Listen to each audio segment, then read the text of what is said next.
नमस्ते दोस्तों, आशा है आप सब स्वस्थ और बहुत अच्छे होंगे। इस वीडियो में हम कुछ नया सीखेंगे।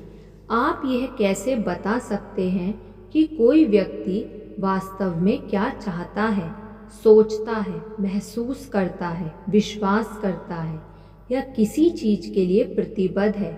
बहुत सादा सा उत्तर है। आप उसके द्वारा किए जाने वाले कामों को देखेंगे। लोगों की बात, इच्छा, मंशा या आशा के कोई मायने नहीं होते। उनके द्वारा किया गया काम मायने रखता है।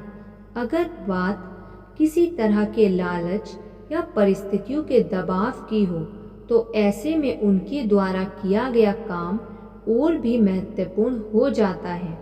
कुछ लोग कहते हैं, मैं अपने जीवन और करियर में सफल होना चाहता हूँ। वह व्यक्ति इस बात पर भरोसा भी करता है। फिर आप उसके व्यवहार को देखते हैं। वह काम पर यथासंभव देरी से आता है। जितनी जल्दी हो सके काम से घर वापस जाने की कोशिश करता है, ताकि उसके प्रिय टीवी शो का आखिरी धारावाहिक देखने से ना रह जाए। उसके ऐसे व्यवहार को देखते हुए साफ तौर पर पता चलता है कि वह अपने करियर में सफल नहीं होना चाहता। उसे टीवी देखने में ज़्यादा दिलचस्पी है। आपने कैसे जाना? क्योंकि वह हर रोज़ काम पर घर जाने के बाद टीवी देखने के अलावा कुछ नहीं कर रहा। आपके निर्णयों और कार्यों की एकमात्र कसौटी यही है, क्या ये कारगर रहे? क्या आपकी सोच के अनुसार किए गए काम आपको आपकी मनचाही दिशा या आपके लिए महत्वपूर्ण यानी जाने वाली दिशा में लेकर गए? हर इंसान अपनी तलाश में है, इसलिए उसका हर काम इसी दिशा में होता है कि वह किसी तरह अपने भीतर सुधार ला सके। लोग हमेशा कामों को तीव्र और बेहतर तरह से करने के साधन तलाशते हैं और उसके गौण परिणामों की परवाह नहीं करते। किसी भी काम का वांछित नतीजा यही होता है कि किसी भी तरह की दिशाओं में सुधार हो। उस समय सुधार को ही प्राथमिकता दी जाती है। यह हमेशा सकारात्मक होता है। सभी कर्म किसी भी तरह के सुधार पर ही केंद्रित होते हैं, पर ये परिणाम सहायक व गौण है। इसके बाद और इसके भी बाद क्या हुआ, वह कहीं अधिक मायने रखता है। कोई काम या व्यवहार अल्पकालीन रूप से सकारात्मक परिणाम लाता है, परंतु दीर्घकालीन रूप से देखने पर वे नतीजे नकारात्मक हो सकते हैं।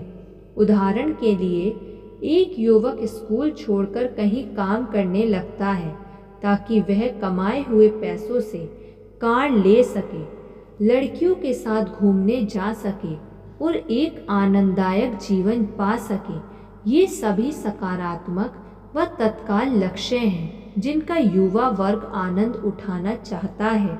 हालांकि उन्हें दीर्घकालीन तौर पर पढ़ाई छोड़ने के नकारात्मक नतीजे भुगतने होंगे। आजीवन उनकी आय के स्रोत सीमित रहेंगे। वे जीवन में आगे नहीं बढ़ सकेंगे और ऐसा व्यक्ति कभी अपनी क्षमता व प्रतिभा का पूर्णतः उपयोग नहीं कर सकेगा। जब किसी भी सकारात्मक कार्य की वजह से ऐसे हालात सामने आ जाते हैं, इतने बदतर होते हैं मानो इस दिशा में कुछ किया ही ना गया हो। उदाहरण के लिए, आप अगर किसी ज़रूरतमंद को पैसा देते हैं तो समाज में उसे अल्पकालीन सहायता मिल जाती है।